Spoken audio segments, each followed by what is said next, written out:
শহীদ কারা? কোরআন আমাদেরকে জানিয়েছে আনা আমাল্লাহু আলাইহিম মিনান নাবিয়িন ও সিদ্দিকিন ওয়া শুহাদা ওয়াস সালিহিন। শহীদ দুই প্রকার, একটা হচ্ছে শাহিদুদ দুনিয়া ওয়াল আখিরা, আর একটা হচ্ছে শাহিদুল আখিরা। তারা ছাড়া কি আর কেউ শহীদ হতে পারে? ওয়া রাহমাতুল্লাহি ওয়া বারাকাতুহু। নাহমাদুহু ওয়া নুসাল্লি আলা রাসূলিহিল কারীম। আম্মা বা'দু ফাআউযু বিল্লাহি মিনাশ শাইতানির রাজীম। বিসমিল্লাহির রহমানির রহিম। রাসেল নামে এক ভাই প্রশ্ন করেছেন, শহীদ কারা? ইদানিং অনেকের মৃত্যুর পর তাদেরকে শহীদ বলে আখ্যা দেয়া হয়, ব্যাপারটি কতটুকু সঠিক বলবেন কি?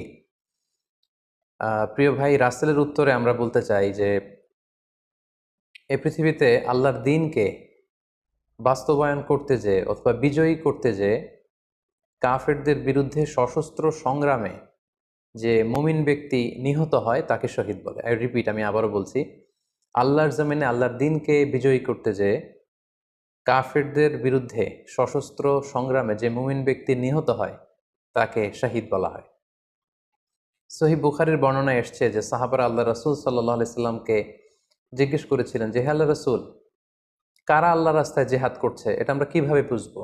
তার উত্তরে আল্লাহর হাবিব সাল্লাল্লাহু আলাইহি ওয়াসাল্লাম বলেছিলেন, মান কাতালা লিতাকুনা কালিমাতুল্লাহি হিয়াল উলিয়া ফাহুয়া ফি সাবিলিল্লাহ। যে ব্যক্তি আল্লাহর দ্বীনকে, আল্লাহর বিধানকে কিংবা আল্লাহর আইনকে বাস্তবায়নের জন্য, আল্লাহর দ্বীনকে বিজয়ের জন্য যে সংগ্রাম করে যাচ্ছে সেই আল্লাহর রাস্তায় আছে।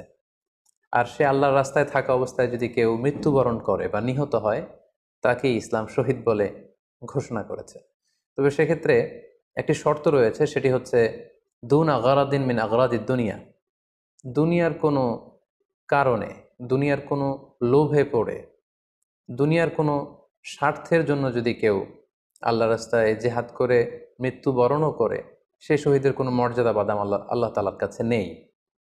কেননা আমরা হাদিস থেকে জেনেছি অনেক শহীদ কিয়ামতের ময়দানে আল্লাহ তাআলা তাদেরকে জাহান্নামে ফেলে দিবেন। আল্লাহ বলবেন যে তুমি তো দুনিয়াতে জেহাদ করেছিলে যে মানুষ তোমাকে বীর বলবে, মানুষ তোমাকে সাহসী বলে ঘোষণা দিবে, বাহাবা পাওয়ার জন্য তুমি জেহাদে অংশগ্রহণ করেছিলে এবং সেখানে নিহত হয়েছ। তো তুমি নিহত হওয়ার পরে মানুষ তো তোমাকে বীর বলেছে, বাহাবা দিয়েছে, সাবাস বলেছে, যে কারণে তুমি এই জিহাদে অংশগ্রহণ করেছো সেটা দুনিয়াতেই তুমি পেয়েছো। তো আমার কাছে তুমি কি চাও? আমার কাছে তোমার জন্য কিছু নেই।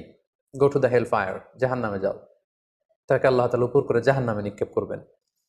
তো এজন্য শর্ত হচ্ছে যে দুনিয়ার কোনো স্বার্থে নয়, শুধুমাত্র কেবলমাত্র আল্লাহর দ্বীনকে আল্লাহর জমিনে বিজয়ী করার জন্য যদি কেউ সশস্ত্র সংগ্রামে নিহত হয় তাদেরকে শহীদ বলা হয়। এখন প্রশ্ন হচ্ছে,